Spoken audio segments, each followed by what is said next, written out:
Hello, everybody.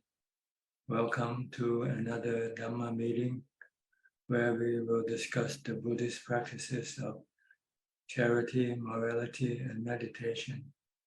Everyone who's interested is welcome to join. We shall start with our first participant, which is Felicia Chan from Malaysia. Felicia. Yeah, good evening, Ajahn.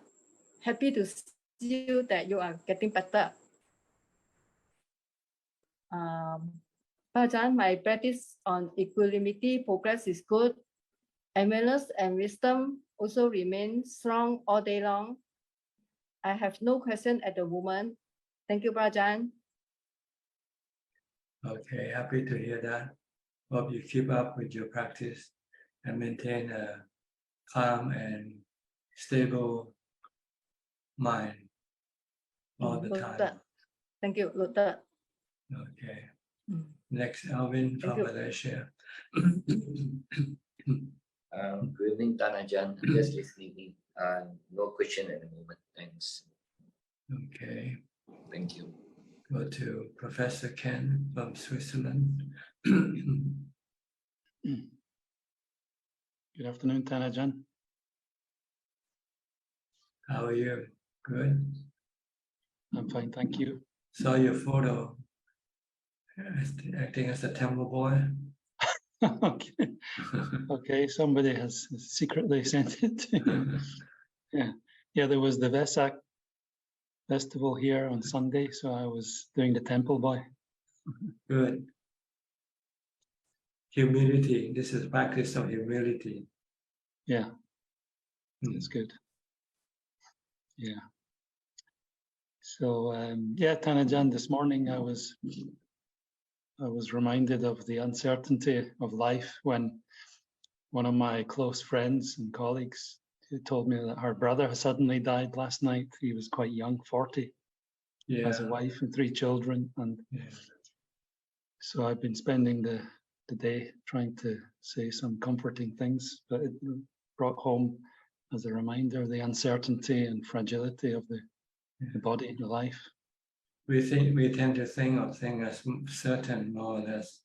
We never look at it that as being not certain. So it always strikes us as a surprise when something like this happens. It shouldn't be really a surprise if you really look at it as something inevitable. But we don't want to think it in that term, because people define it as being pessimistic, when in fact it's being realistic. Yeah. But anyway, that's what the Buddha wants us to look at: aging, sickness, and that there's something natural, something normal. There's something we should not forget. Because when we forget, we tend to look at it as being unnatural, not normal. But if we keep contemplating every day, once being born, we are subjected to aging, sickness, and death. It's something normal that we all have to go through. Then when things happen, we say, well, it is normal. So it's a good contemplation that we should think every day. But once we get up, before we start doing anything, remind yourself, once I am being born, I will get old, get sick, and die. I will have to separate from my loved ones. And this is something normal, something natural that no one can avoid. Then it will change your attitude toward life. You'll be more on the side of death than rather on the side of life. Because death is more real than life. Life is a delusional. Real is death. You get it? Yeah, got it. Life is not real. Because life is temporary. One day it's gonna disappear. It's be gone from you, and you will come and meet the real thing, which is death.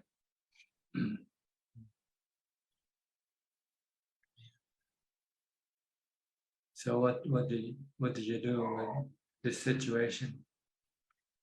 Well, for me, it was just a reminder for me that this is the reality, and I just tried to comfort my friend. I didn't want to preach the perspective of the Buddhist perspective, but I was able to handle it myself and help. So Yeah, it's difficult to teach something like this because people don't want to think about it, don't want to accept it. yeah, this was a young man who was apparently healthy, and suddenly, and within a few seconds, he was gone. Mhm.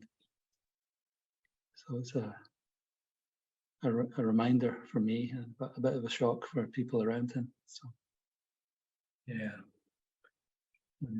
If they've been studying Buddhism and practicing Buddhism, then this wouldn't come as a surprise. so I think it helped me. The practice helped me to help someone else to handle it. Yes.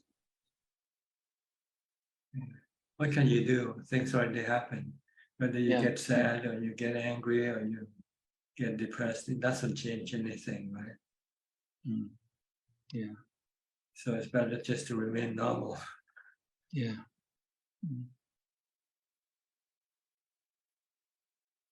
It takes practices. But once you get used to it, then you'll find nothing exciting or anything like that. Yeah. And life goes on, people goes on. Yeah. The death has no, it's just out of the stage. It's like an actor that no longer required on stage. So they remove that actor. But the remaining actor on the stage continue on with the play. Until one day it is removed when the time comes for each actor.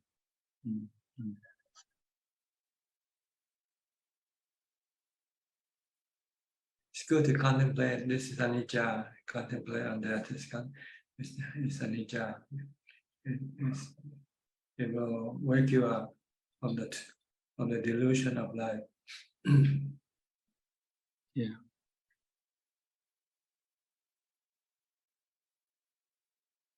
And besides, if you study further, you'll find that who actually dies. And if you practice, you find that you and your body are two separate entities. Your body dies, your body is just your servant. You didn't die with the body. You go on to a next body if you still have cravings. But if you can stop all your cravings, then you don't go on, you stop. You stop taking rebirth. And once there's no rebirth, there's no aging, sickness, and death.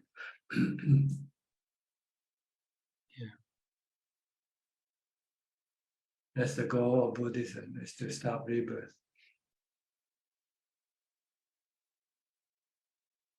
By stopping our cravings.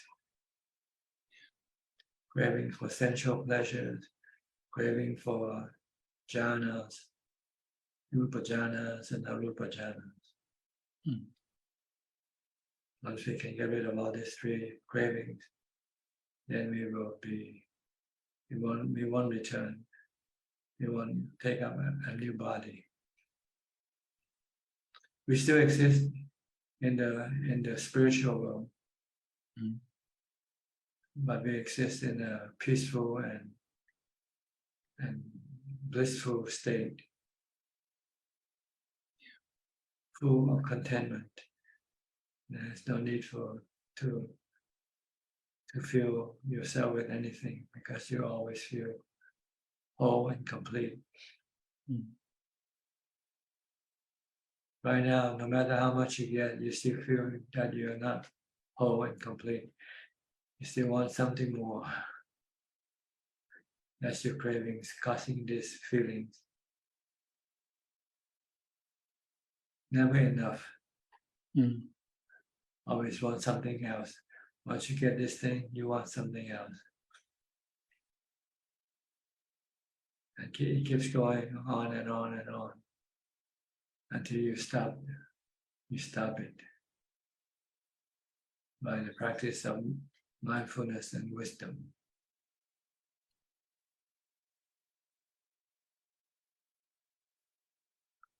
Okay. Thank you very much, Thanajan. It's You very want to add anything else? no, I think that's all very clear reflections on Okay. the topic. Thank you, Thanajan. So the goal is to establish or develop mindfulness and wisdom. Okay. Next, Claudia from Nuremberg, Germany.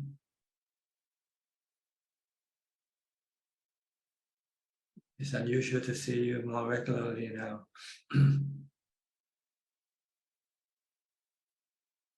You have to unmute your microphone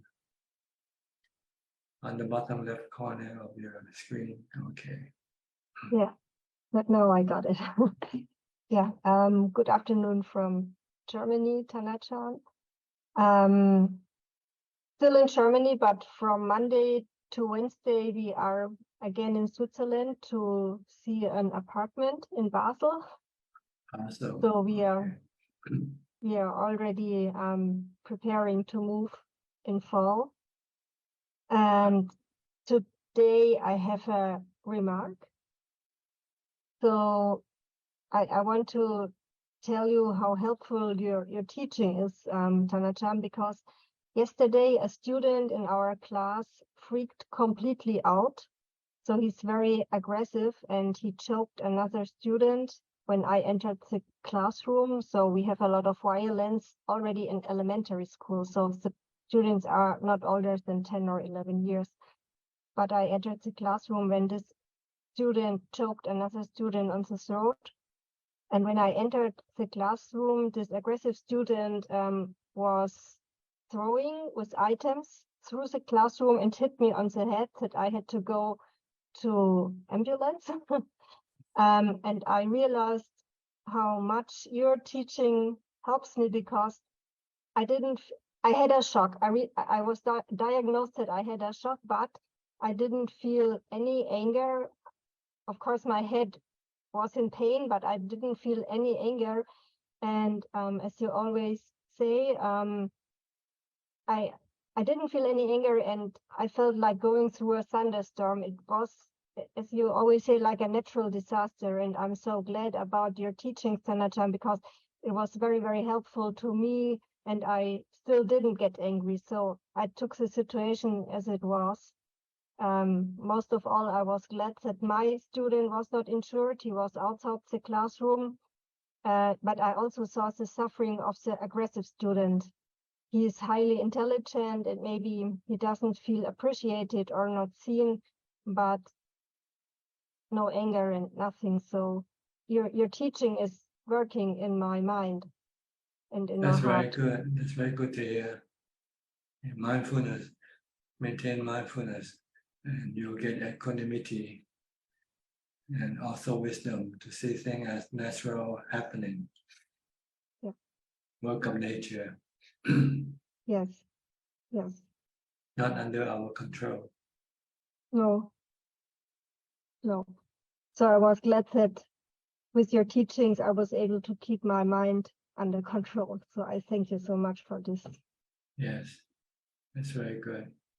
That's the hope. That's the purpose of practice. Mind control.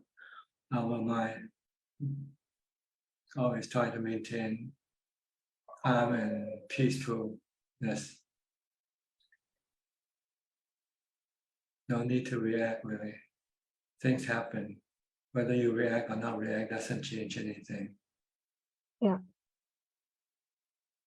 That's But it true. changes you. It changes you. If you react negatively, you're hurting yourself. Yeah. It's true. So try not to react. Yeah. I will keep this in my mind and get ready for the next situation that will happen, definitely. Yeah, you have to be imaginative because you don't know what's going to happen. If you can imagine and then you prepare yourself for it, when it happens, it will be easier for you than something that you haven't imagined and it happens. And you might have to improvise. Yeah. Yeah. Yeah. So thank you so much. Okay. Just like I said, the Buddha said, just keep reminding yourself, aging, sickness, and death, separation from the ones you love, and meeting the ones you don't love or don't like. And these are the things that we all have to face. And it's considered to be normal part of life. Yeah. Yeah. And The we truth. can use equanimity to pass all this situation. Yeah. Just And remain then the calm. pain on the physical pain on my head, of course I felt it, but it wasn't mixed with the pain of anger, and this was very good. Yeah, you'll find that they're two different things, the physical pain and the mental pain. Yeah. Good. Okay. Anything else? For the moment, no, thank you. Thank you so much. Go to Singapore, Gary. Good evening. Good evening, Ajahn. No questions right now for the moment. Thank you. Okay. Go to Malaysia.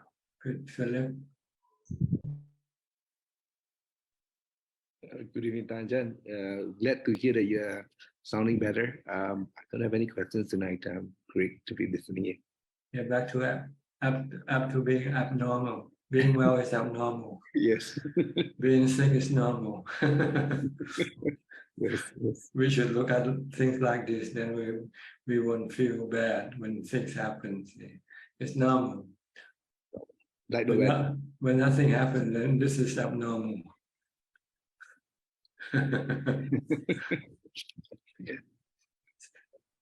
So you're gonna have to wait for things to come back to normal.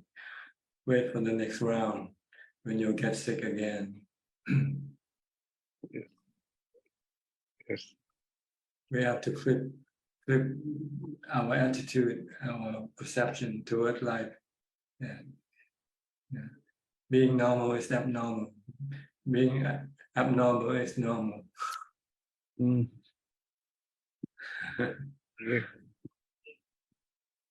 Okay. Okay. Good. Wan Lee Man from Malaysia. Ajahn, I'm contemplating on death.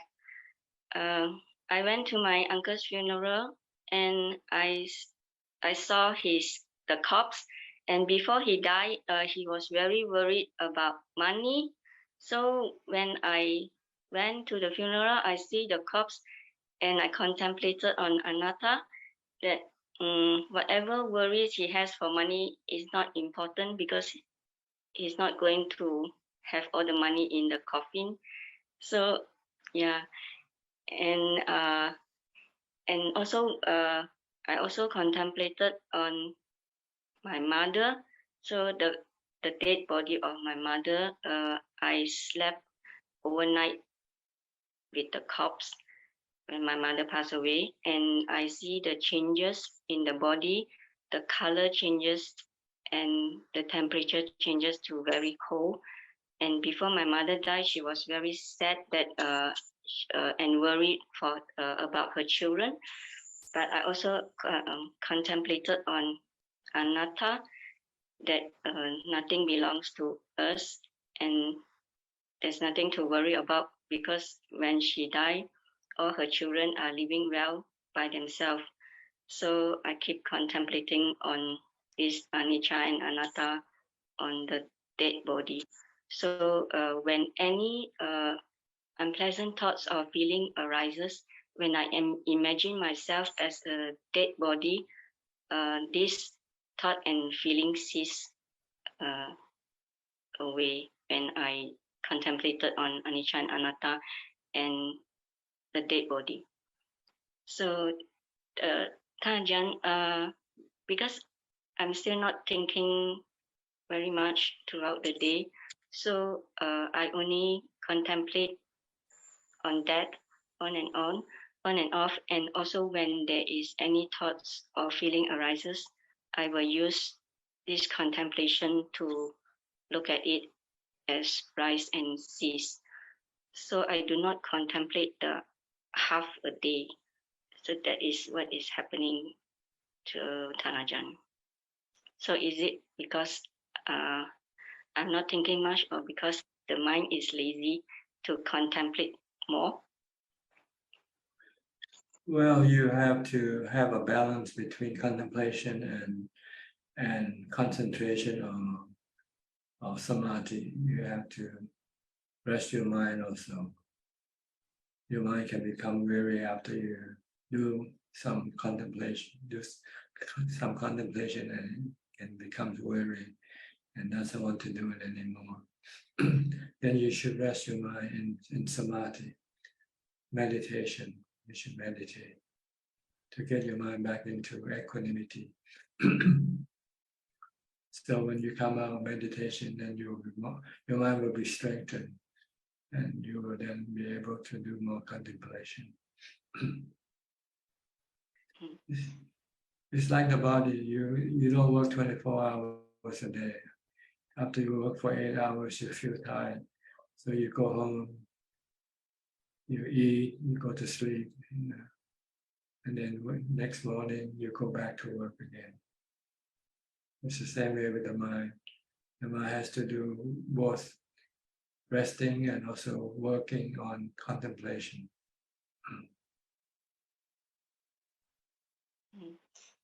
Yeah.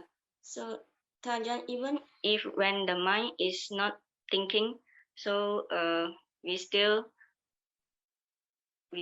train the mind to contemplate more and more. I mean, even if I'm doing other activities like not sitting or not meditating, so do I have to contemplate? Or when there's any thought and feeling arises, then I just note it, and at that moment I contemplate into it and it will cease. So other time when I'm doing other activities, I will not contemplate.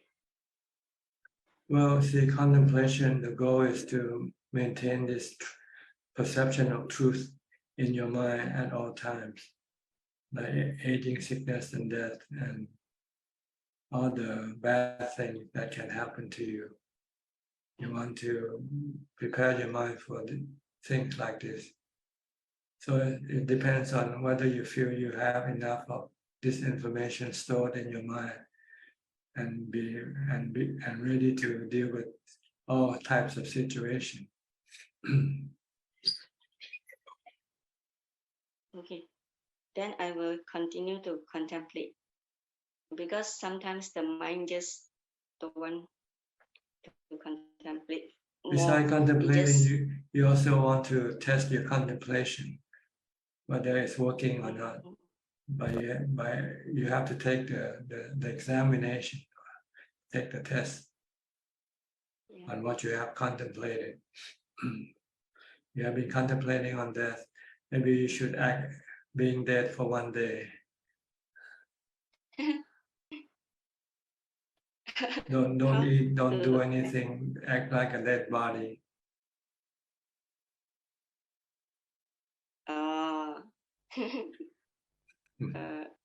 Yeah, try for a few hours. Or expose yourself to some form of danger. You see how you react to a life-threatening situation, whether you can remain calm and let go of your attachment to your body or not. This is the goal, really. Contemplation is just doing the homework, preparing yourself to take the examination. And once you have prepared yourself, you're ready to take the examination, then you have to go look for a place where you can take your examination.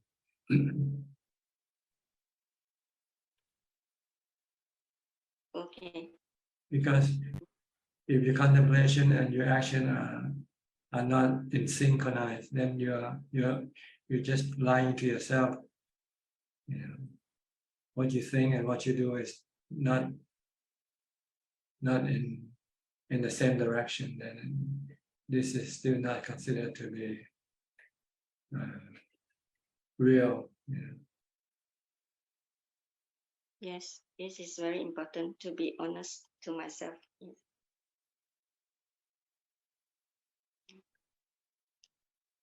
So maybe you have to act dead, go live alone, and have no contact with anybody, especially the people that you love, people that you know, like going to stay in a monastery and be away from everything that you own, you possess.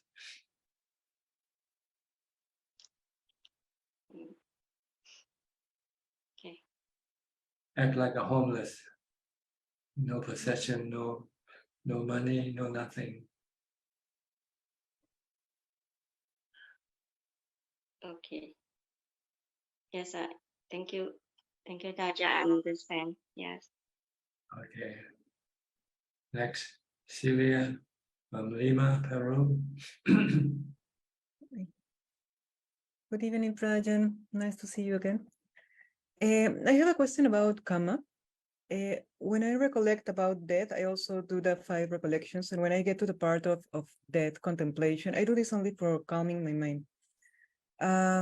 I start thinking I have to leave all my material things behind when I die. I have to leave my roles, my responsibilities. And then I started thinking, okay, I also have to leave my strong views and the opinions that I have about things in this life, because I thought that would be useful for me to not hold them so strongly, to lose a little bit the grip that I have on some views that I have and are not really helpful. But then I started thinking that I'm really not that sure that my strong views and opinions actually stay here when I die. But I think that maybe, I don't know, that's my question. If they go as part of our tendencies, as part of our karma to other lives.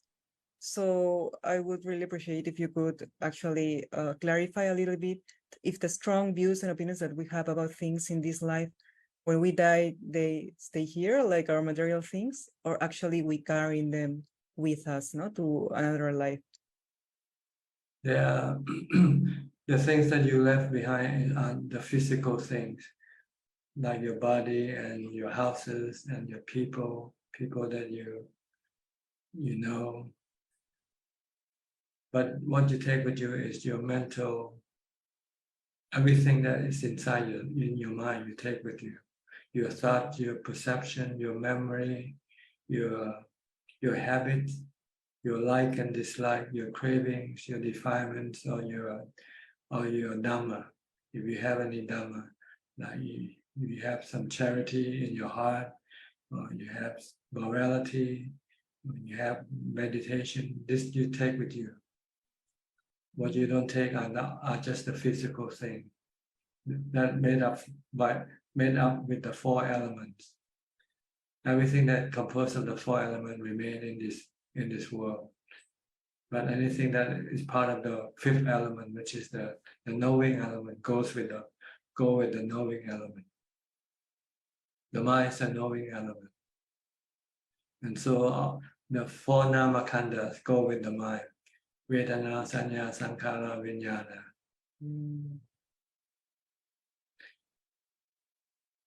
Prajan, and I have heard, I think in Tibetan, in a Tibetan tradition, that one of the contemplation of that is I'm going to leave behind any roles or responsibilities that I have in this life, no? So in that sense, like if I'm a daughter, a mother, a student, a worker, whatever I am, or anybody else is, no? So how does this work? This is not actually something material, no? Well, you have to leave it because you can no longer do your responsibility. Without your body, you cannot do this responsibility as a mother or as a daughter or whatever. You need to have a body in order for you to be able to do this responsibility. So they also terminate at the point of death. Okay, that's helpful. So if I'm carrying with me and everybody's carrying their strong views and opinions, then how should we work in trying to let them go a little bit so that it's not wrong view, but it's more right view? Really? Like, for example, if I think any strong view that I have in this life, that people should behave in this way, and if they don't behave in this way, like I get stressed. So how to work with these views, no? By study the teaching of the Buddha and practice following his teaching to establish the right view, to see that everything is anicca, dukkha, anatta. Instead of having your opinion of things, of being this or that, look at everything as anicca, anatta. Yes, but that will take a lot of time. That's not, it's just a matter of spending your time teaching your mind. We format your mind. We program your mind. Your mind tends to think in terms of good and bad, right and wrong, and so forth. Yeah. But they are conventional truths.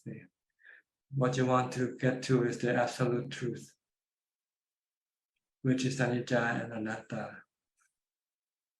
So when I have a strong view, then I should just, despite that I'm not there, I really don't understand. I cannot really understand at this point, intellectually maybe, but not really, not self and impermanence. Still, I would go with this view, is impermanent, is not really a right view.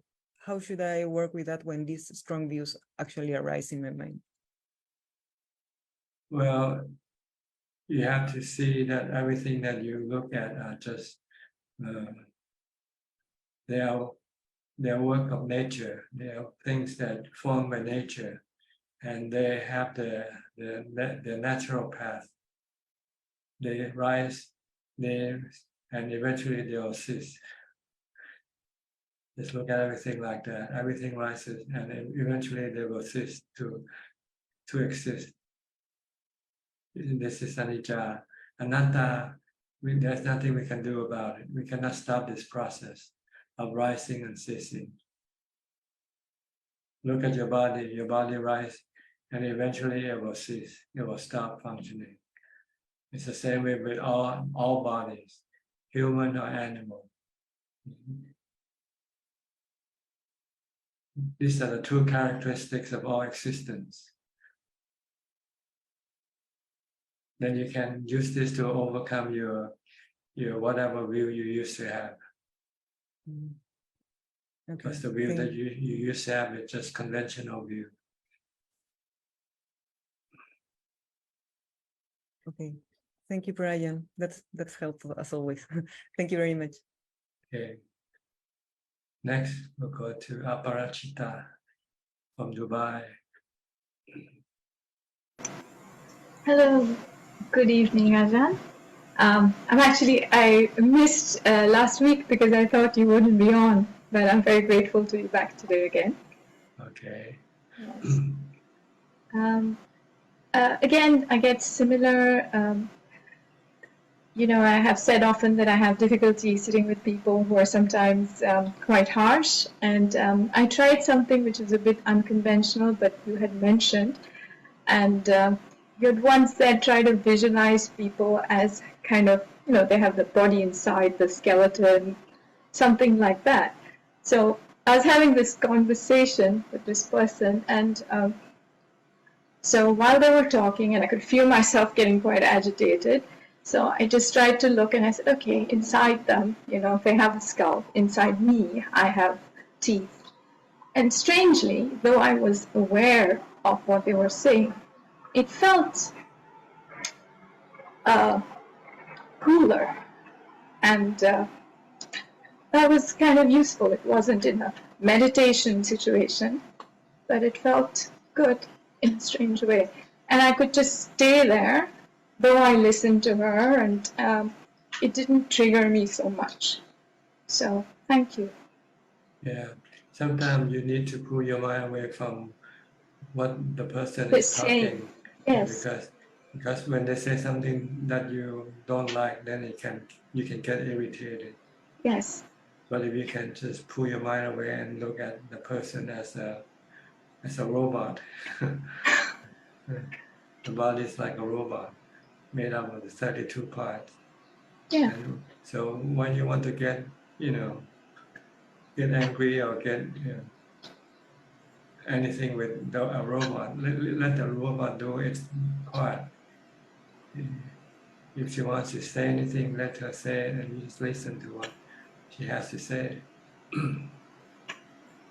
Exactly.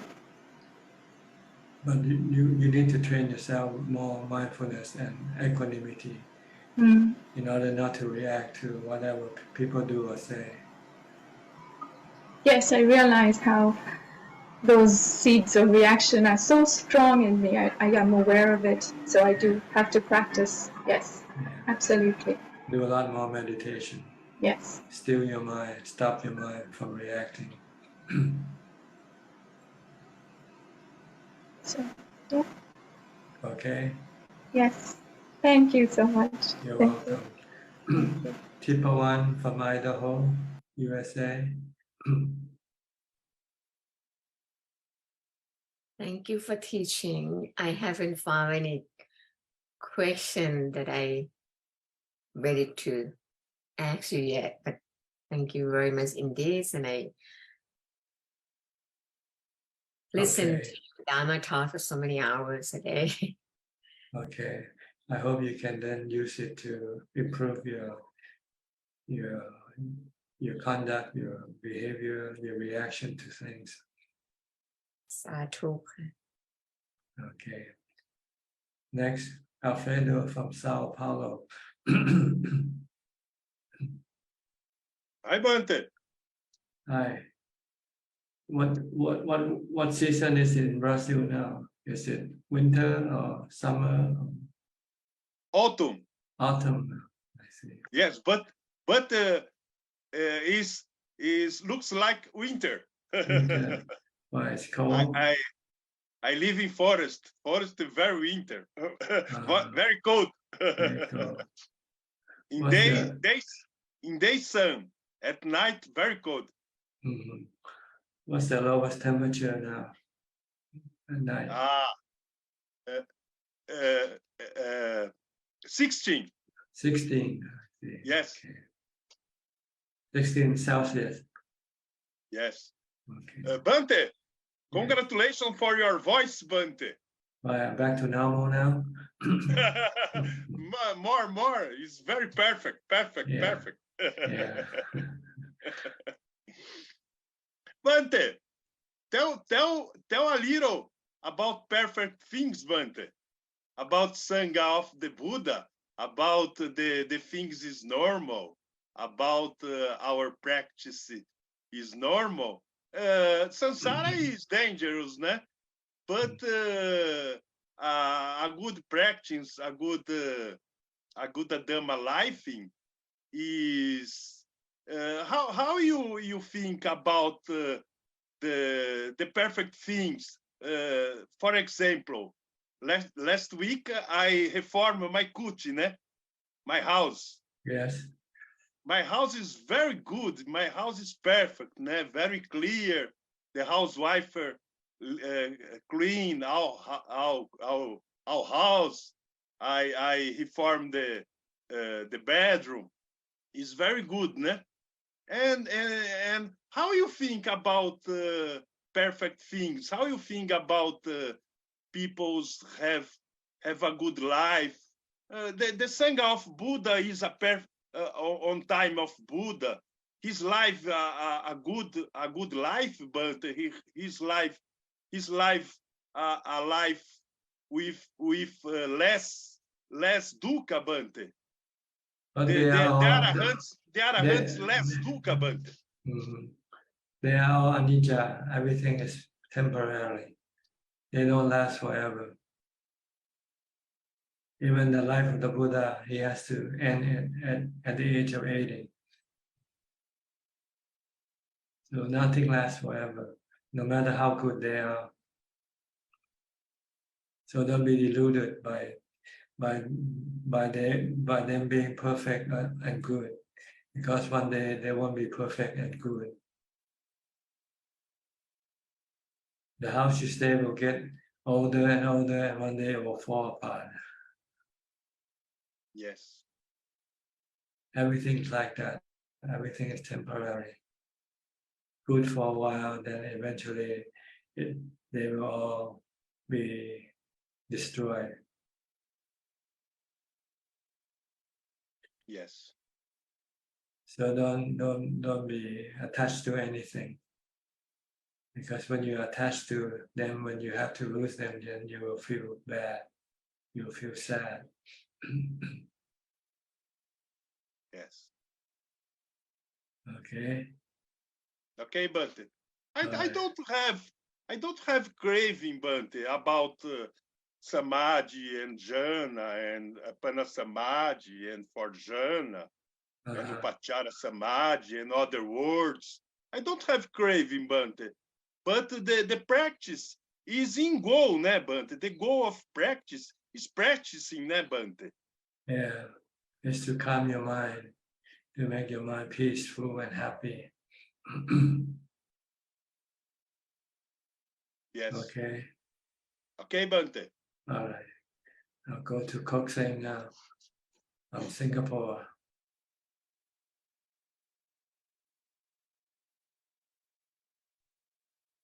Yeah.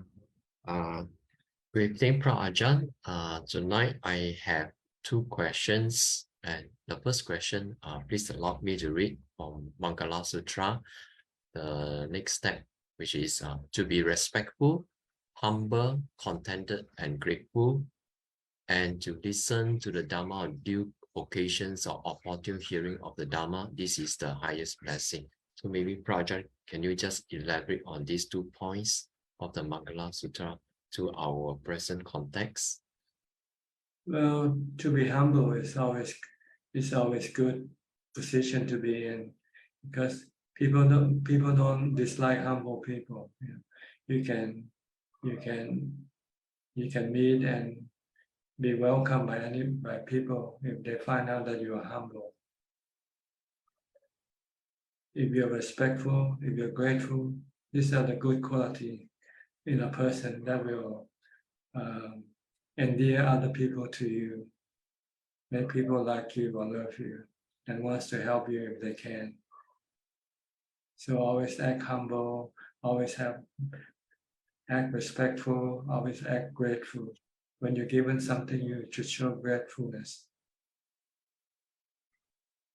Even if just something doesn't even worth anything, but you have to look at the heart of the person who gave it to you, and maybe they want to give something to you. They want to show metta, friendliness. So you should be grateful for what they give you or do for you. Okay. The next one is about listening to Dhamma.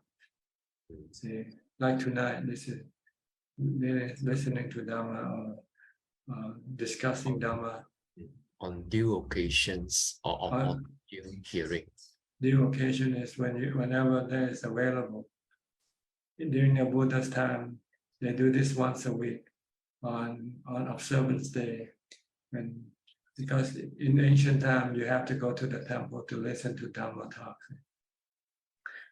So you have to wait for your day off, the day that you don't have to go to work. Then you can go to the temple. So during the Buddha's time, it meant once a week on observance day. But nowadays, with the technology, you can listen to Dhamma all day long, 24 hours a day. So So if you like not listening to Dhamma talk, you find it beneficial, then do as much as you like. There's no harm in listening to Dhamma talk. Or study Dhamma. It gives you wisdom, insight, knowledge. So this is a blessing for your mind. It'll make your mind happier, and it'll make your mind smarter, more intelligent. Okay.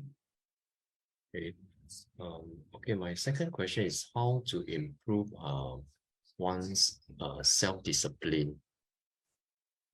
By setting up schedule, setting up goals for you, for your discipline. If you don't have set up schedules or goals, then you tend to go. You do it when you feel like doing it, and not do it when you don't feel like doing it. But once you have a schedule or a goal you have to stick to, then this will help improve your discipline. Like setting up a goal to get up at 5 o'clock in the morning once, and do that. And maybe once you have reached the 5 o'clock, you could do the 5 o'clock. You might want to move to the 4 o'clock to increase your discipline of not sleeping too much. Okay, you have to set up your own goals as to what you should be doing or not doing. This is training to give you more discipline.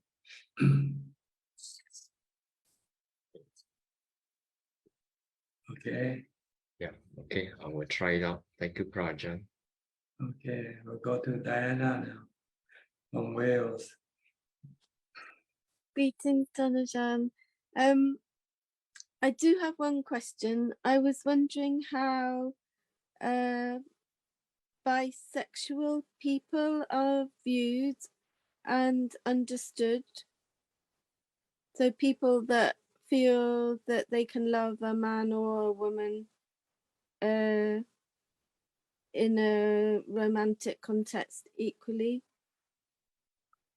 In Buddhism, we don't judge people by what their preferences. We judge them by their morality, their moral action. They're good or bad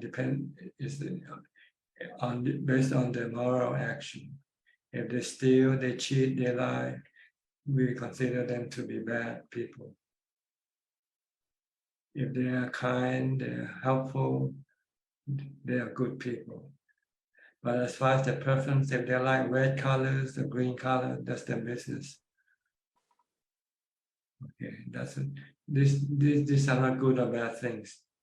They're not values like good or bad. They're just preferences. You like to eat hamburgers, I like to eat noodles, this is not good or bad. Just a preference. Some people.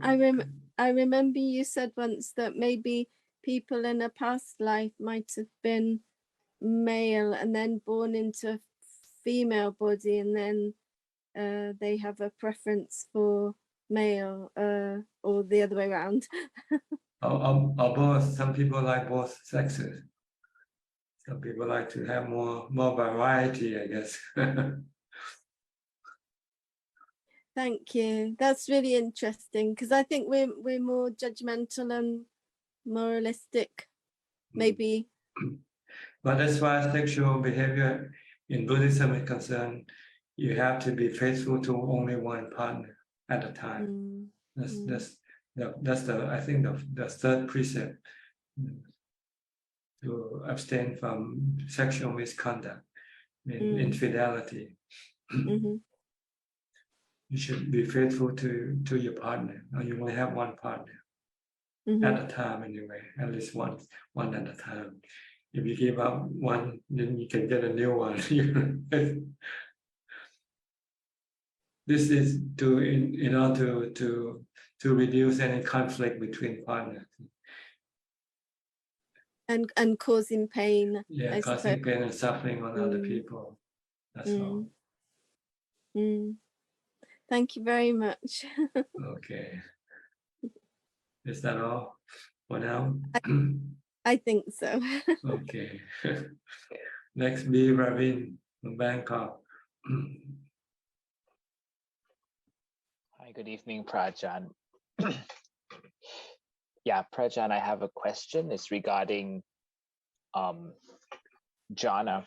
I understand you mentioned earlier that jhana is also considered craving, but I can't seem to see how that is, because I mean, when I contemplate the body, I can see it's impermanent. When I contemplate the 32 parts, I can sometimes see a super. I know that it's eventually it will not become ours. But sometimes when I come out of samadhi and I'm very peaceful, I feel the benefits of, being peaceful is something that is really good. So maybe could Thanajan explain how is it eventually becomes a craving, like craving for rupa and arupa jhanas? Like you said, when you enjoy something, you want more of it, right? That's craving, see. So you want to meditate again, right? Yes. Okay, that's craving for jhana already. Whatever jhana you have reached, that's what you will crave for. Oh, I see. But this jhana, the pleasure you get from jhana or from sensual objects, they are anicca and anatta, and they can cause you dukkha. So you have to stop all your cravings if you want to get rid of your dukkha. You have to give up your craving for sensual pleasures, craving for rupa jhanas, and craving for arupa jhana. There are different forms of happiness. Sensual pleasure is one form of happiness. Rupa jhana is another form of happiness.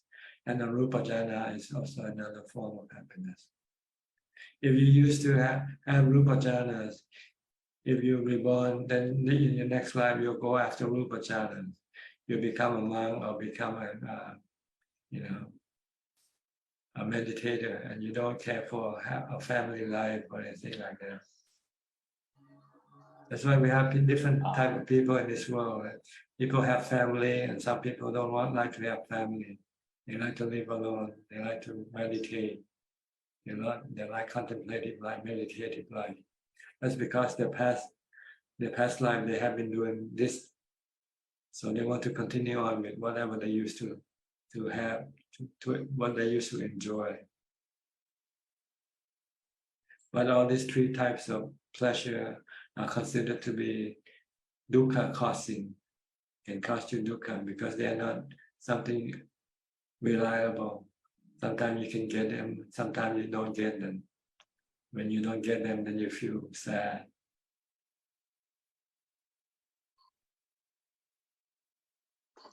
Oh, I see. I misunderstood. I thought craving for jhana is good because if we get it, we can then develop wisdom to cut off our other cravings.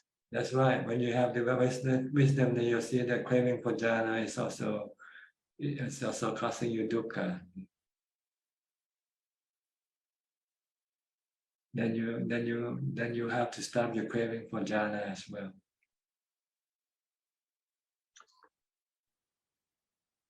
Oh, I see.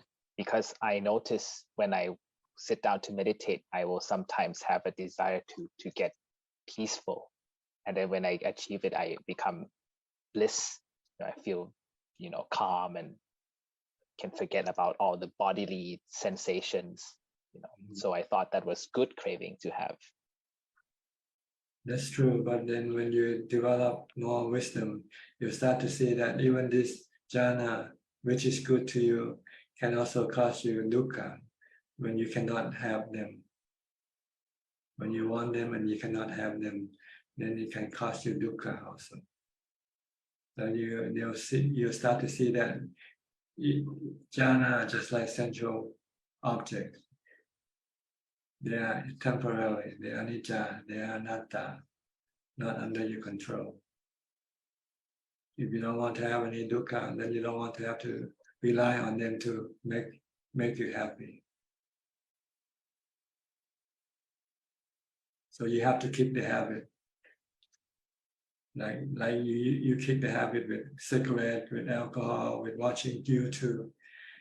Now you become attached to jhana. You have to keep this habit also to free your mind from suffering. But maybe this is a little bit far away for you now. So right now, don't worry about giving up jhanas. Right now, trying to get to jhana first. And then develop wisdom. Then you will see that even jhanas, they are temporary type of happiness, which can cause you dukkha when you lose it.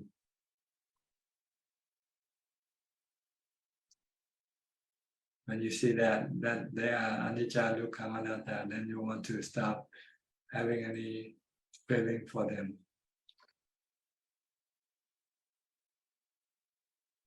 Okay. So they are part of the three realms of existence that bind us to rebirth. Rebirth.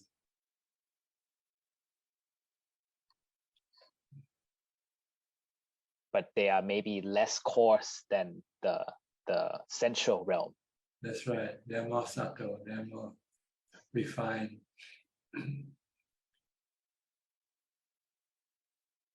Understood, Prajan. So the key is to first try to get as much concentration, then try to use wisdom to focus on the body first, and then go step by step. Well, you need to have wisdom to be able to get rid of your craving, all three types of cravings. But first you need to have the tool, and you need jhana as a tool for you to use with wisdom in order to be able to stop all your cravings. You need to have jhana. First to get rid of your sensual objects, cravings. Once you get rid of your sensual objects, then you become attached to your jhana. Then you have to see with wisdom that you cannot be attached to jhana because they can cause you dukkha. Then you will have to give up jhana eventually.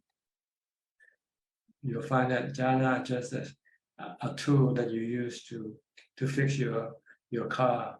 Once you have fixed your car, you put the tool away. You don't want to have anything to do with the tool. Or like the ladder, you want to climb up to a higher floor. You need a ladder to get you up there. Once you get you up there, then you don't need the ladder. If you still cling to the ladder, then you don't get to the floor that you want to get to. Yes, you don't step off the ladder. We just still keep our foot on the ladder. They are like boats that carry you from one shore to the one shore to the next. Once you get to the other shore, you don't stay on the boat, right? You get off the boat and then you continue on with wherever you want to go when you reach the other shore. Yes. So sila, samadhi, and panya, they are just like a boat that carry you from samsara into nibbana. Once you get to nibbana, then you get off the boat. You don't stay on the boat. You don't say, I want to keep on practicing sila and bhavana. You don't need it anymore. You're a free man. Why do you want to be shackled with this practice? This practice is only deliver you to freedom. Once you have freedom, you don't need it anymore. Or like taking medicine. You take medicine because you're ill. But when you're well, do you continue on taking the medicine? No. Okay. All right. That's clear, Prajan. Really like your analogy. That really explains things. Thank you. Okay. Belinda from Singapore.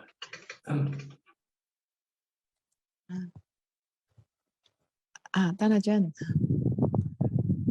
continue to what B. Ravinat said. This also applies. This also applies to not wanting to have depression or not wanting to have anxiety. When we meditate, we have craving for not wanting this, not wanting that. Yeah, these are forms of cravings also. You should accept things as they come and not try to run away from them or going after them. Right now, your mind tends to go after good things and run away from bad things. But you cannot, if you keep doing this, you will never find peace. The only find peace is to remain still and face whatever comes to you. Take whatever comes to you, good or bad things. Because your mind can take everything with the support of wisdom and equanimity. So you need to develop these tools, equanimity and wisdom. Once you have them, then you can teach your mind to remain still under whatever circumstances, good or bad. You don't have to run away or go after them. Let them come and go by themselves.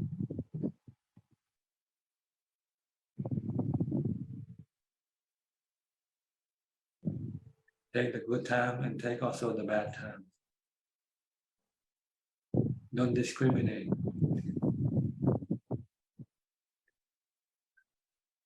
If you have equanimity and wisdom, then you can do it. Because wisdom will tell you that this is the best way to deal with everything.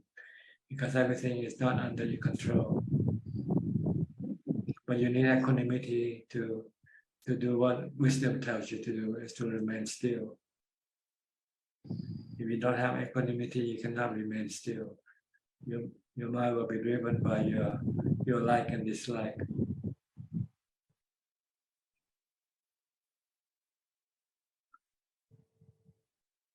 So practice meditation to get equanimity and contemplate on anicca, dukkha, anatta.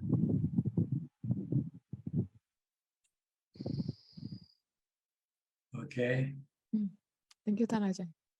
Okay, sweet and check. Back to normal now, huh? So you say normal and abnormal just now.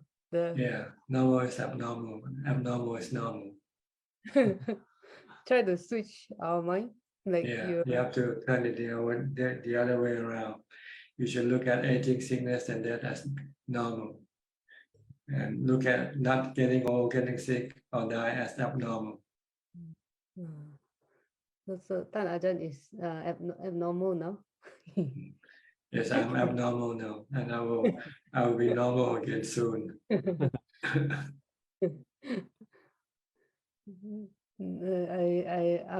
I love the analogies too, Ajahn. When the one that you just give to B. Ravin about the ladder one and the boat and the medicine. Yeah. I never heard the ladder one before, Ajahn. That's new to me. The ladder is the path, the path and the fruit. You will have to get on the path to get to the fruit. Yeah. Like you want to pick up the fruit from a tree, a high tree, you need a ladder to climb up to the fruit. Yeah. To pick up your fruit. Once you get your fruit, then you come down off the ladder.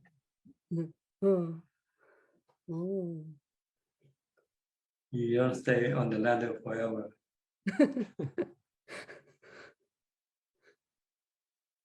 You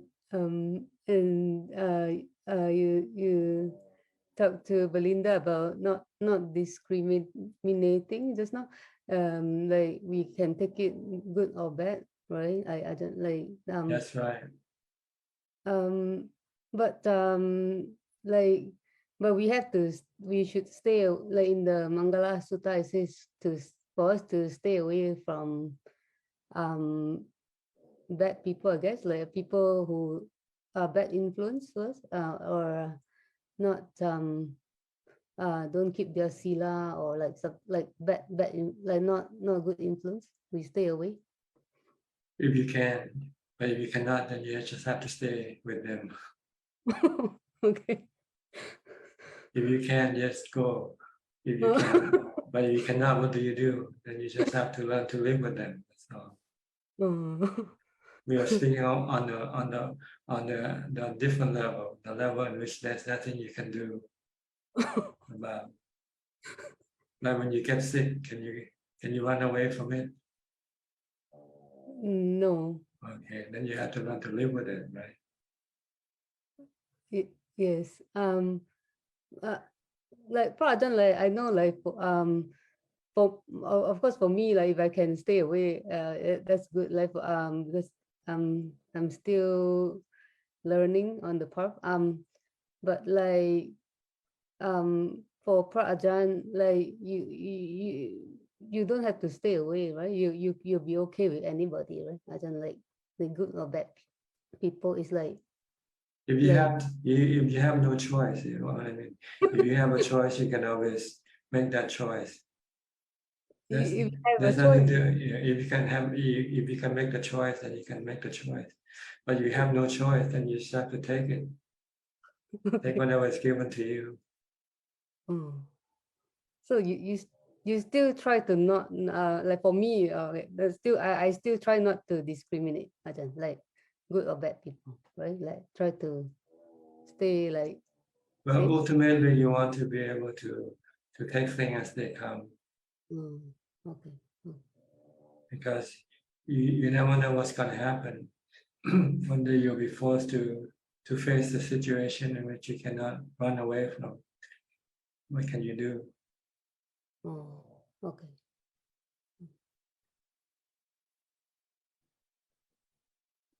But if we have a choice, we can still run away. We can stay away. We can stay away from. Yes, but you have to. No, I'm talking about two levels of practices. On the elementary level or on the advanced level. If you want to be on the advanced level, then you have to train your mind to take things as they come.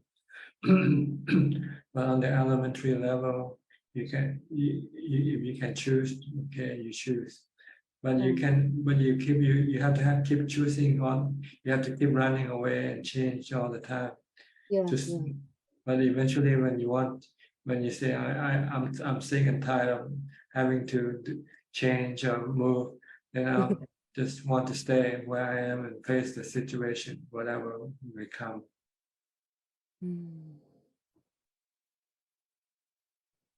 So Dhamma sometimes it's been taught on different levels. So when you read them and you can get confused. On one level you can choose, on another level you should not choose. Yeah.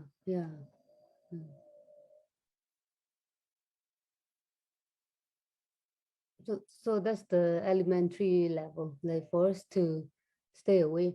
But eventually we should train to be able to face any person or any situation or any environment. If you have to, but if you have a choice, you can still take that choice.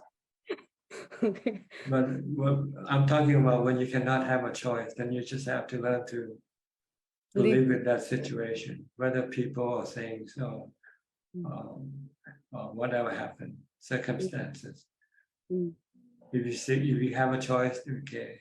Like if I get sick and the doctor say you have to have a surgery or something to get rid of your sickness, yeah, I have a choice whether I want to take it or not. See. But there are situations that say the doctor say there's nothing you can do. You got stage 4 cancer. Then you just have to take it, because there's no choice for you to take. Yeah.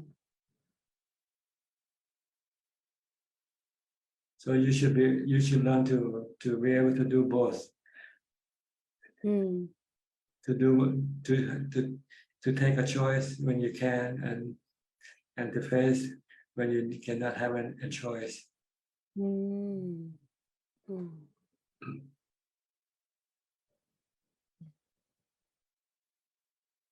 Okay. So wise, yeah. Okay.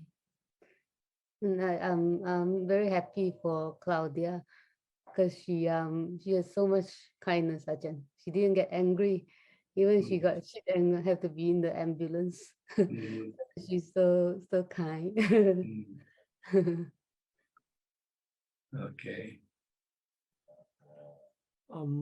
Ajahn, like when we talk about elementary level and higher level, like is there an elementary level for oneself to be humble? I don't know, what do you mean? Like how, what I mean is like how to cut down one's ego. By looking at yourself as somebody low, not somebody high. Thinking yourself as a servant, not the boss, not the master of the house. When you see your wife, you think of her as your master and you are her servant. This is how to be humble.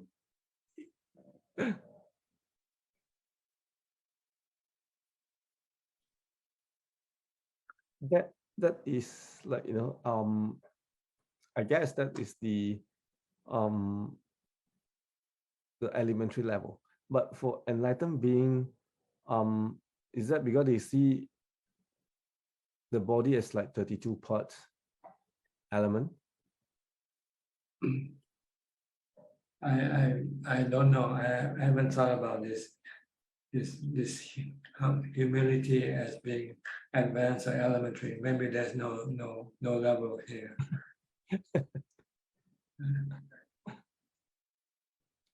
Okay. Okay. Let's not carry away and define everything as advanced and elementary.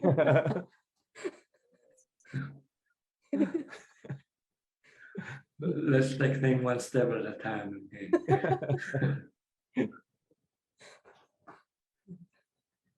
Yeah, but you should always think of yourself as somebody lower than somebody else you meet. Then there won't be any problem. Every time you meet somebody, say, "Oh, he's the boss. I'm the servant."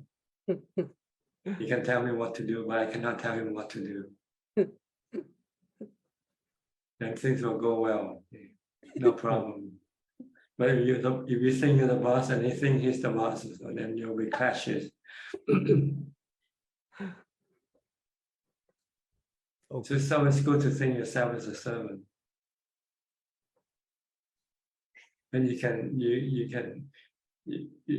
meet anybody and have no problem with them. And we don't have to worry about, we have been taken advantage by somebody, and well, if you're a servant, you say you just have you're born to be taken advantages of.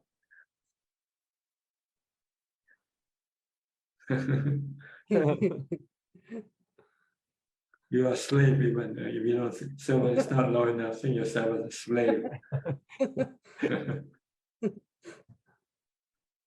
I also like the earth one, Ajahn. You say, yeah. I think we can get step on, we can get speed on. You say that before too. Yeah, I think the Buddha said this also. That think yourself as being the earth.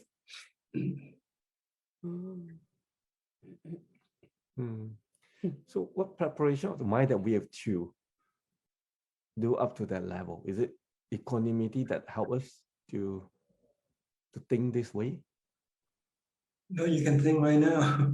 You don't and try to put it into practice, that's all.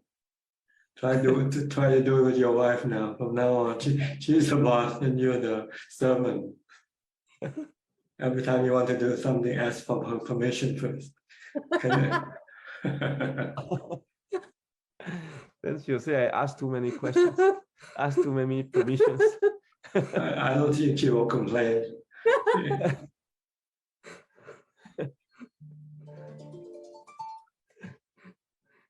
It's not good for me. I think the same thing. Then we are both slave and servant. Yeah, both. If you feel both slave, then there will be no clashes. Yeah. Yeah. If he wants to be the boss, let him be the boss. If he wants to be the servant, let him be the servant. Don't be the boss. You can switch role.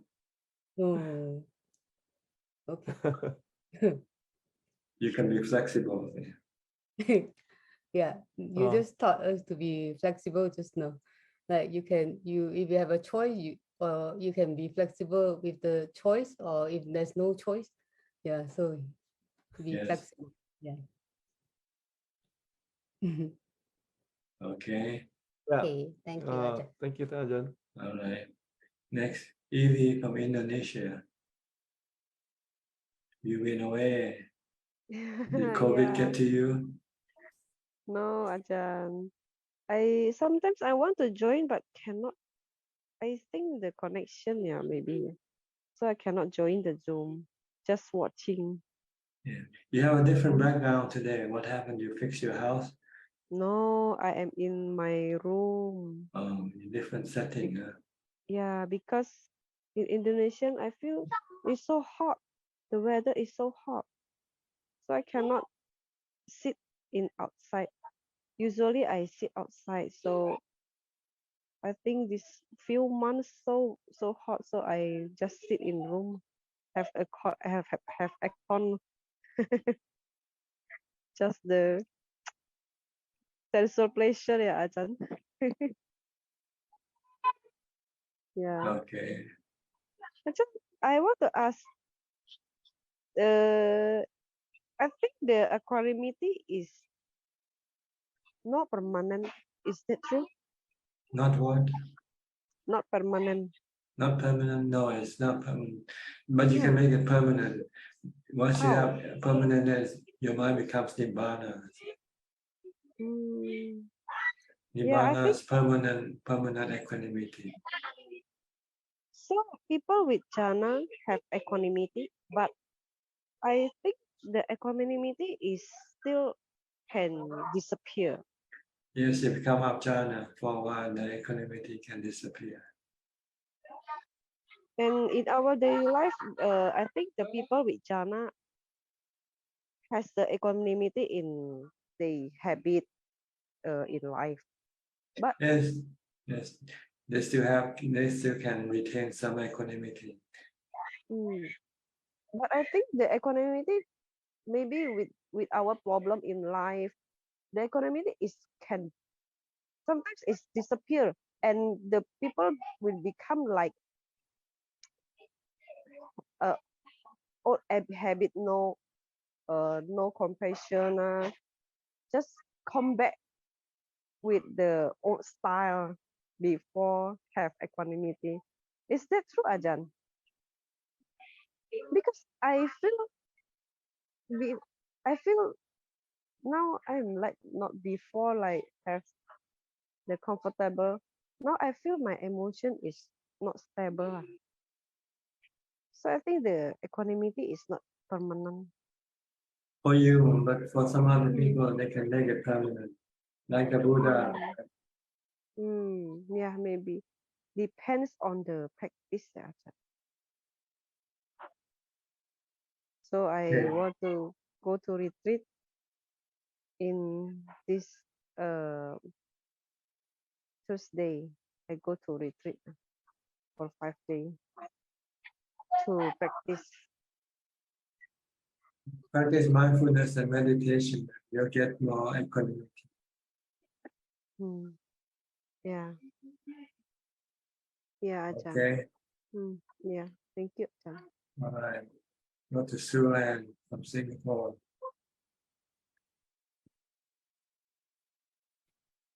Oh, hello, Ajahn. Nice to see you again today.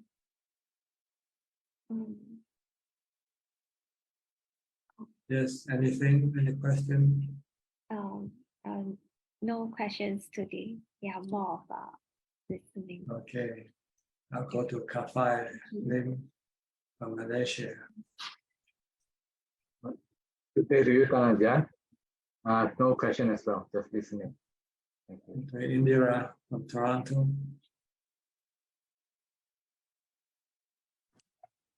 So nice to see you, Ajahn. Good to see you too. I thought that you were not coming last Tuesday, so I had an appointment. I was not there, but I watched the whole thing later. And I have to tell you something. I just want to say thank you, so much gratitude, because since I joined this question and answer, and not only my questions or Pial's questions, but learned so much from everybody's questions, like answered lots of questions I had in my mind too. So grateful to you.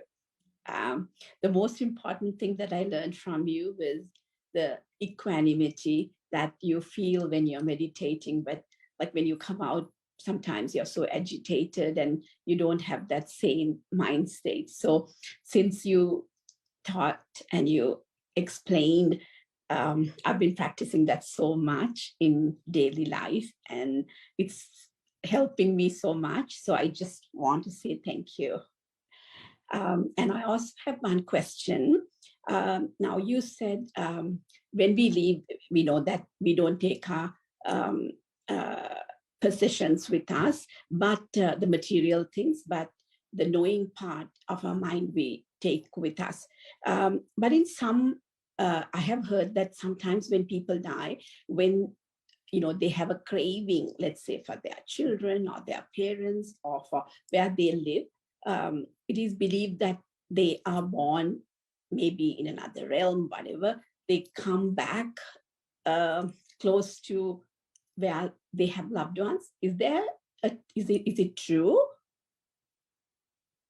On some cases, some exceptional cases, like during the Buddha's time, there was one monk who died and returned as an insect or something, because this monk is attached to his robe.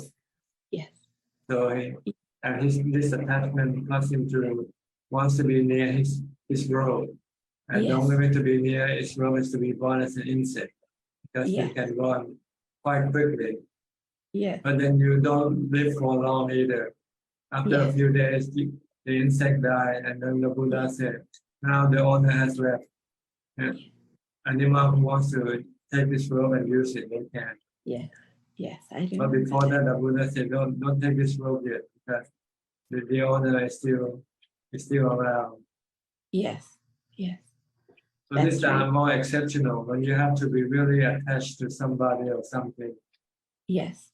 That is strong, that can cause you to be born as an insect or something. Yes. So that you can be near that thing or somebody. But after you've been near to them, but you find that they don't recognize you anymore, then you feel that there's no point for you to remain with them. So when you die, then you won't come back. Yes. And also, like in Sri Lanka, growing up, I've heard that people say,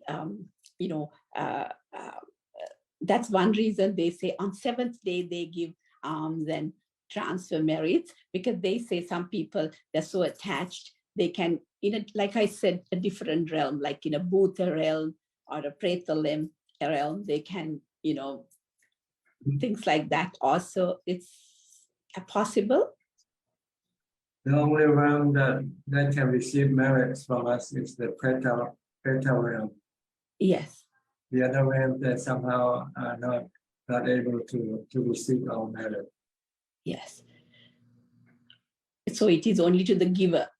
When you do something good, anyway, that goodness is with you. So unless they are at a place, like you said, in a pretatma, they cannot. Because petanang upakappati, they say, if you are in a pretatma, that you can receive that merit. That's right. Okay, all right. Thank you, Ajahn. Thank you so much. You're welcome. So nice to see you. Okay. Go to Christine Coe from Penang. Wait, I think PL is back. Go to PL first. Christine, you have to wait. Sorry. It's right. Go ahead. Hi, Ajahn. Sadhu, nice seeing you. Yes. Can you see? Good, can you hear me? Yes, perfectly. Okay. I think there was an earlier question. I just want to tailgate on that question. I think it's sometimes Buddha has actually in a sutra talk about if you practice this way, even if you die unmindfully, you get another chance. For example, you said you need to practice death, like try practicing death. These are tests you can do over time. But say, even if you fail the final exam, say, for example, you're dying, you were not mindful, you get another chance, another opportunity, because if you practice the Dhamma, it will carry over to a next lifetime, if you practice in a certain way. What are your comments on that, Bhante? Well, whatever you have achieved goes with you. Go with the mind. Whatever you haven't achieved also go with you. It means you will have to go do it later. But once you have achieved it, then you no longer have to do it anymore. Yeah. So if you haven't reached the final destination you are aspiring, you get another opportunity, but you have done it, you don't need to do any more work. That's it, done. Well, once you are Sotapanna, you don't need to do the work of a Sotapanna anymore. But you have to do the work of a Sakidagami, Anagami, and Arahant. But once you have finished all this work, and then you don't have to do any more work. So it is stream entry, meaning once you Sotapanna, it's like a one way. It doesn't go back. Just keep going down the stream. You don't go back down. You keep moving up. Moving up the stream until you get to Nibbana. 7 births. Yeah, so 7 births or less according to the sutra text. It could be even less. It could be just this lifetime, and you can finish all 4 stages. As can a Sotapanna being be around us, like being born as a human, or around us still as this birth is possible? Yes, a Sotapanna will be born maximum 7 times as a human. Maximum, but it doesn't mean that it has to be. Maybe he come back and the next time he can finish his job in his next lifetime and reach Nibbana in the next lifetime. Okay, thank you. I think I will let you go. I know you have a lot of people from last time carry over. Thank you. Okay. Thank you. Good to see you. Good to see you. Okay, Christine from Vietnam. Good evening, Ajahn. I have no question, but I just come in to pay respect. May Ajahn be healthy and happy always. Although I know it's Anicca. Okay, thank you anyway.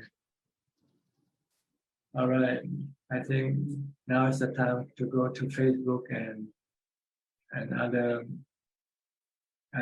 source of question. Kunla, you have any question tonight?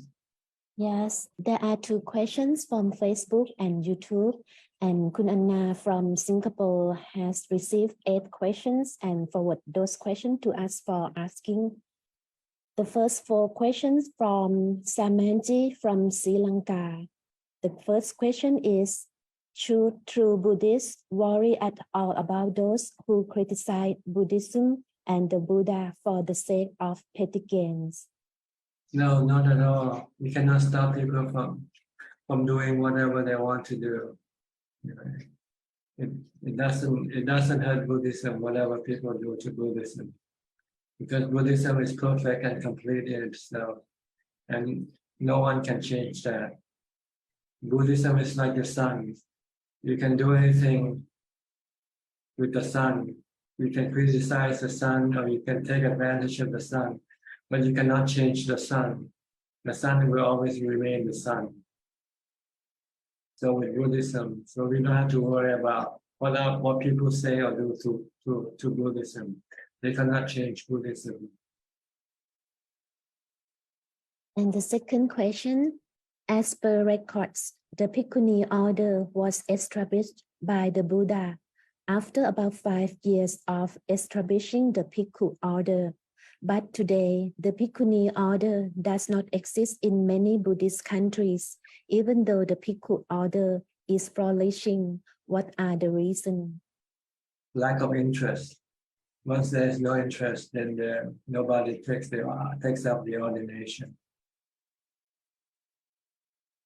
The third question, as I have read Paticca Samutpada, or dependent origination, consists 12 links, namely ignorance or avijja, activities or sankhara, rebirth consciousness or vijnana, mind and body or namarupa, the six senses or salayatana, six senses contact or phassa, feelings or vedana, cravings or tanha, grabbing or upadana, karma or brava, future birth or jati, old age and death or jara malana.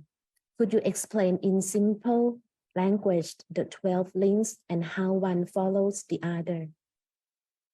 Well, this is how the mind of unenlightened mind works. Unenlightened mind is being controlled by ignorance or avijja. Avijja means not knowing where the real happiness is. So it thinks that happiness is through sensual objects. So it starts toward the sensual organs first, toward the body, by sending vijnana, which is the connector that connects the mind with the body. So once the vijnana connects to the 5 sensual organs, the eyes, ears, nose, tongue, and body, it can receive the sensual objects when they come into contact with the sensual organs. And once there is contact and the mind is capable of receiving this sensual object, then there will become feeling. Feeling will arise once there is contact with sensual objects and the sensual organs. When you see something, you will start to have feelings, good feeling or bad feeling, depending on what you see. If you see something you like, you have good feelings. If you see something you don't like, you have bad feelings. Same way with the other organs, the other sensual objects. And when you have feelings, you have cravings. If it's good, if the object you like gives you good feeling, you want more of it. If it's bad, it gives you bad feelings, then you want to get rid of it. See? So this follow feeling is craving. And once you have craving, then you have attachment to what you crave for.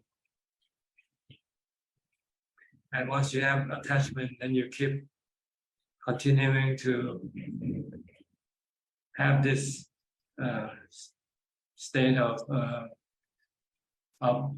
going after these things that you crave for, that you are attached to. But once the body dies, then you have to go take rebirth to get a new body in order to continue with your quest for sensual objects. So this is how rebirth comes about. This is the 12 dependent origination or something like that. This is my take on it anyway. I hope you can understand. Next. And the fourth question, how would you define Buddhism and why did you get attracted to Buddhism?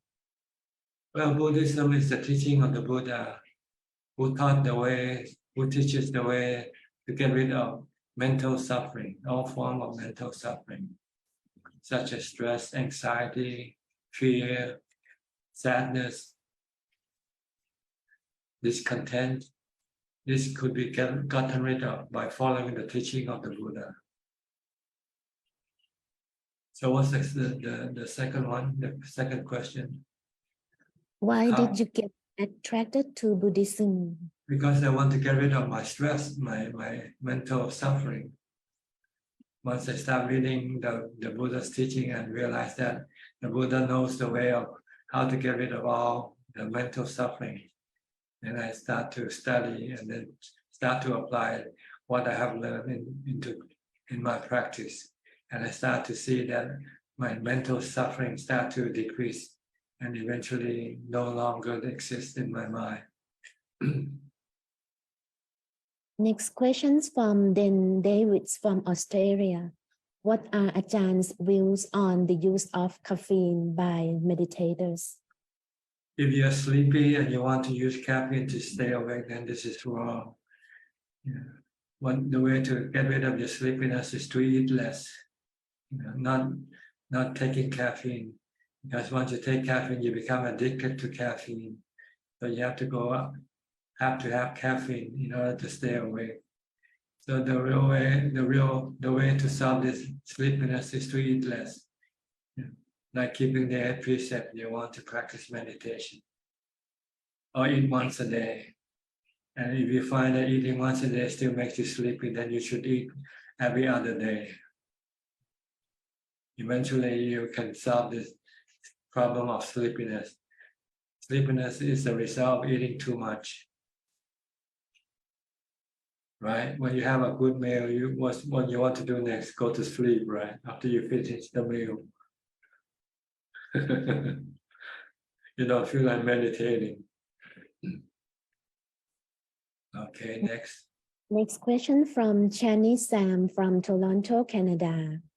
When we are living in the same house with other family members and their bad behavior and their wrong decisions directly affect us, what can we do, especially when it's our children or the spouse and they are not stopping their bad habits, such as using substances or alcohol, and we have to deal with it on a daily basis? It's very hard to stay calm and not be affected by it. Thank you. Well, you just have to accept them for what they are, because you cannot change them. The problem is you have stress because you want to change them. You want them to be what you want them to be, but they are not what you want them to be. They're like fruits, you cannot change fruits, right? If you're given apples, you say, oh, I don't want apples, I want bananas. You cannot get bananas from apples. When you give an apples, you just have to accept apples. So it's the same way with your children and your husband. They are like this, and you cannot change them. So you just have to learn to accept them for what they are, and then you won't feel any stress. And the next two questions from Erna from Indonesia. The first question is, I want to practice meditation, but I can't find a teacher. How to find a teacher for women practitioner? Go to the monasteries or temples. First, you can study by going online and studies. Look for a teacher online first. Ajahn, or the Ajahn in the Thai forest tradition. You have to search, you have to do a research. Or ask people, if you don't know, ask somebody who might know to recommend you where to go. Like if you want to, you can ask Felicia Chan. Felicia Chan, she comes to Thailand regularly to go to practice in a monastery. And second question from Erna is how to become an Arahant. You have to practice morality, charity, morality, and mental development. Next questions from Eli Hassan. Dear Ajahn, friends from Maiden is asking if Ajahn will have a schedule of alms round or Pindapat on this Friday and Saturday, since they are now in Bangkok thinking to proceed to Pattaya for doing dana, if Ajahn will be available and be there as usual place to accepting, etc. Yes, unless I'm dead or I'm sick, But if I'm abnormal, I'll be there. If I'm normal, I won't be there. And next questions from Suchart. Ajahn, I want to ask about Yoyasma, preparing mind in proper manner, which is good mind, not preparing mind proper manner, causing irritation or sadness. Can you repeat the question again, please? I want to ask about Yoyasma, preparing. Yoyasma, what is it? I don't know Yoyasma. If you don't know, I don't know how can answer. So maybe you have to send in the question again more, because I sometimes I don't understand what you mean. Yoyasma, is this Pali or what? I cannot find in the Google also. I see. Okay, so we have to skip this question then. Okay. And last question from Lee Tek Hua. Hi Ajahn, I'm living with great anxiety and worry a lot. Is it likely due to the ripening of my karma because I'm done something wrong in my past life? How do I get rid of my anxiety? I'm not able to get rid of it because before I die, am I likely to be reborn with anxiety again? Thank you. Yeah, anxiety is caused by your not knowing what the future is. So you have to study the future. And the future is that you will get old, get sick, and die. Keep studying this, and then you can get rid of your anxiety. Because why be anxious? Eventually, you're gonna lose everything anyway when you die. So keep contemplating on that. Keep contemplating on aging, sickness, and death, and separation from the ones you love. Then you can help get rid of your anxiety. This is all, Ajahn. Okay. Kokseng, you raise your hand. Yes, Prajan, I have two questions like to clarify.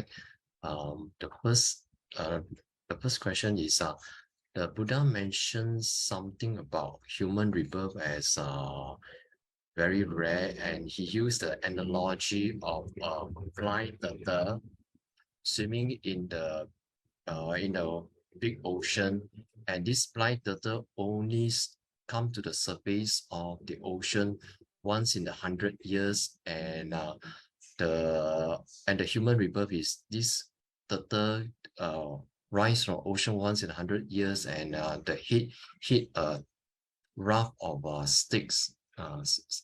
So when I heard this many years ago, I have some doubts.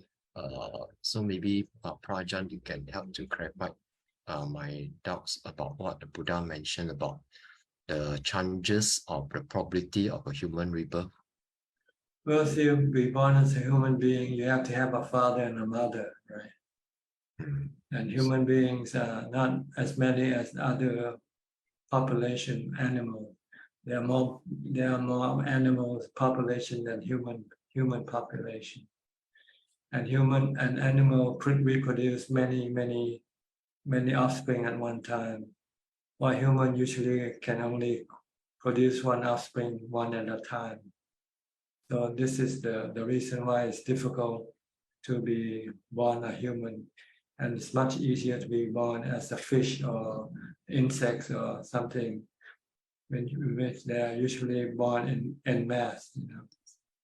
But I think this is what it means by the being born as human being is harder. It's like trying to get into MIT and Harvard. It's not easy to get into, because there are so many people who wants to get there, and so they have to take examination and they pick the best. Same way with taking a human birth, you have to wait a long queue, because humans don't produce as many as animals do. Okay. So is the human the reproduction process or system is only one baby at a time. So that's what the Buddha is trying to imply. Yes, generally speaking, during the Buddha's time, there's no artificial insemination. Yeah, okay. But then again, there was no contraception also during the Buddha's time. Nowadays, maybe it's even harder to be born because there's so many contraception. People don't want to have babies anyway, right? Yes. Yeah, birth rate is falling. Yeah. Yeah. So it's And- even getting harder and harder to be reborn as a human being. Okay, my second question is trigger from what I think what project you mentioned to Kwandiman a few months back, and that, about hitting the jackpot, and that is getting to know the Buddha's teaching in this lifetime. So my question is in the next birth that we are born, if we are still reborn as a human being, we may not come across the teachings of the Buddha again. So maybe Prajan, you can clarify this stuff. Is it really that our next birth we may not even hear the Dhamma anymore, even though we may bring into our next birth the memory of the Dhamma, some of the teachings that we heard, some of the suttas and so on? Yes, because the lifespan of this Buddhism is only 5,000 years, and it has already passed the midpoint. So there's only about less than 2,500 years left for this. 2003 to 2004. Okay. So before you can return as a human, it might take more than a few thousand years, because you might have to be born as animals, insects, or whatever, due to the bad karma that you might have done. Or if you have done good karma, you might be in heaven for a long time before you can be born. And when you're ready to take human birth, you might have to stand in line, queue, waiting for a father and mother to produce a baby for you to possess. So it's really, it's not possible to say because this is something, some people might be lucky and they die today and they might take a human birth maybe next year, who knows? This is a matter of mathematical statistic. Some people might take a longer time to reborn and some take lesser time, but we don't know, see. So we should assume that it will take a longer time for us to reborn as human, in order for us to take advantage of the Buddhism that we have now, rather than trying to kick the bucket down the road and say, oh, I'll wait till next life and study Buddhism right now. I want to enjoy my money or my family or whatever. You don't want to take on the path yet. So this will somehow might stop you from thinking like this, because it's not guaranteed that in your next lifetime you will meet Buddhism again, and it might take a long time before you can ever come across the Buddha's teaching again. A future Buddha, maybe not this Buddha, and a future Buddha will take a long time before he can appear in this world. And is it true that the future Buddha will appear again after this present Buddha Gautama Buddha's teaching has disappeared, and there will be long periods of so-called no Dhamma teaching, and they call it the dark period before the next Buddha That's appears? right. That's right. Just like during the time of our Buddha, he was living in the dark period until he became enlightened himself. And so dark period actually, what does it? Is it referring to the human realms being very cruel, very No, dark? it actually means no Dhamma teaching. The Dhamma teaching is considered to be like the light of the sun. So when there's no Dhamma teaching, it's like there's no sun, so there's no light. So no one knows good or bad, right or wrong.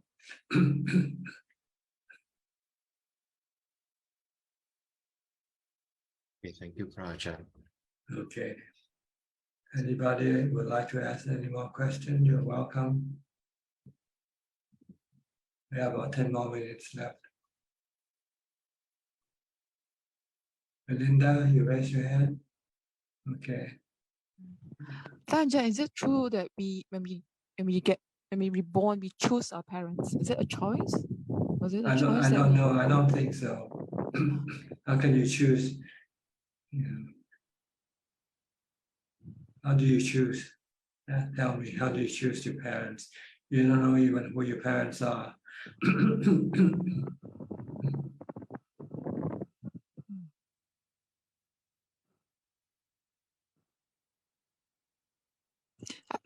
I have one meditation experience many years back when I first did a Vipassana retreat at going to a teacher's site. And there's some form of regression. And I felt that through the experience, I felt that I make that choice to help, come back to help. Like then, yeah. And then later I heard from Mahayana teaching, Mahayana tradition, they say we choose our parents. So then I don't know, but I'm not sure. So but I just say you have to go ask them. I didn't say that. So I don't know. Is it a Buddhist teaching, or is this the Buddha's teaching, or is it in the Suchart? If I just say we don't know, then I think we just leave it as we don't know. Is it, Ajahn? Yeah, better that way. I don't know. You don't know. So let's forget I'm about not it. sure. Yes. Okay. Thank you, Ajahn. Try to do things that we know, like morality, charity, and meditation. Yeah. This is more important than worrying about who your parents will be next time. No, because reason why I asked this, it was like a reaction to like the If I can situation. choose my parent next time, I'll choose a king to be my parent. Sorry? If I can choose my parent next time, I'll choose a king to be my parent. Sorry, there I didn't get this. Choose a king to be my parent. King. Is somebody that we attach to, then we bond to that person? Is it, Ajahn? Is it something like karmic connection? Don't speculate. Let's forget about it. Okay, I'll go to Alvin. Alvin is waiting. Alvin, your turn. Yeah, Ajahn, it's just, I don't know whether this question is relevant. Yeah, so in a way, just now you're talking about that period. If somebody have achieved Sotapanna, say this lifetime, can we safely say that before the 5,000 years end, the person would be enlightened? Because if once you are Sotapanna, you have light in yourself. You have your battery operated flashlight, so you don't need the light of the sun. Oh, okay. So during the dark period, you can still be enlightened, right? After because you have the Dhamma already established in your mind. See? You know the Four Noble Truths, you know the three characteristics of existence. So you don't need the light of Dhamma from the Buddha to guide you, because you already have the light. Okay. So if I continue practicing now, until you become a Sotapanna, then you have entered the stream. So once you have entered the stream will take you to Nibbana automatically. Even after the 5,000 years. Even in the dark. Once you're in the stream, you don't have to worry. The stream will take you there automatically. But you would not be able to teach even though during that dark period. I mean, when you achieve enlightenment during the dark period, you would not be able to teach, right? I don't see why not. If somebody asks you something about the Four Noble Truths, I don't think why you cannot teach. Okay. But isn't it the Dhamma supposed to be non-existent during the dark period? You mean the external Dhamma, the Dhamma that you study from other people. But if they are still arahant, it means they're still, if they are still noble disciple, then it means they're still Dhamma light. Thanks. Okay. Thank you. So Sotapanna, once he can teach the level of Sotapanna, and once he become an arahant, he can teach the level of arahant. It means he's extending the life of Buddhism another lifetime longer, another generation longer. So we could say that during the dark period, there is no fully enlightened one, but the Dhamma is still there, carried by these people who has reached Sotapanna. Right. Well, we don't want to speak in absolute terms because there are some exception. Like there might still be a few Sotapannas around left when for the most part there's no Dhamma externally being taught anywhere anymore. But there might be sporadic enlightened person around who can still teach Dhamma, but not in an established way like the Buddha have established. All right, very clear, Dhanajan. Thank you. Okay. Okay, Indira. Okay, Indira, your turn.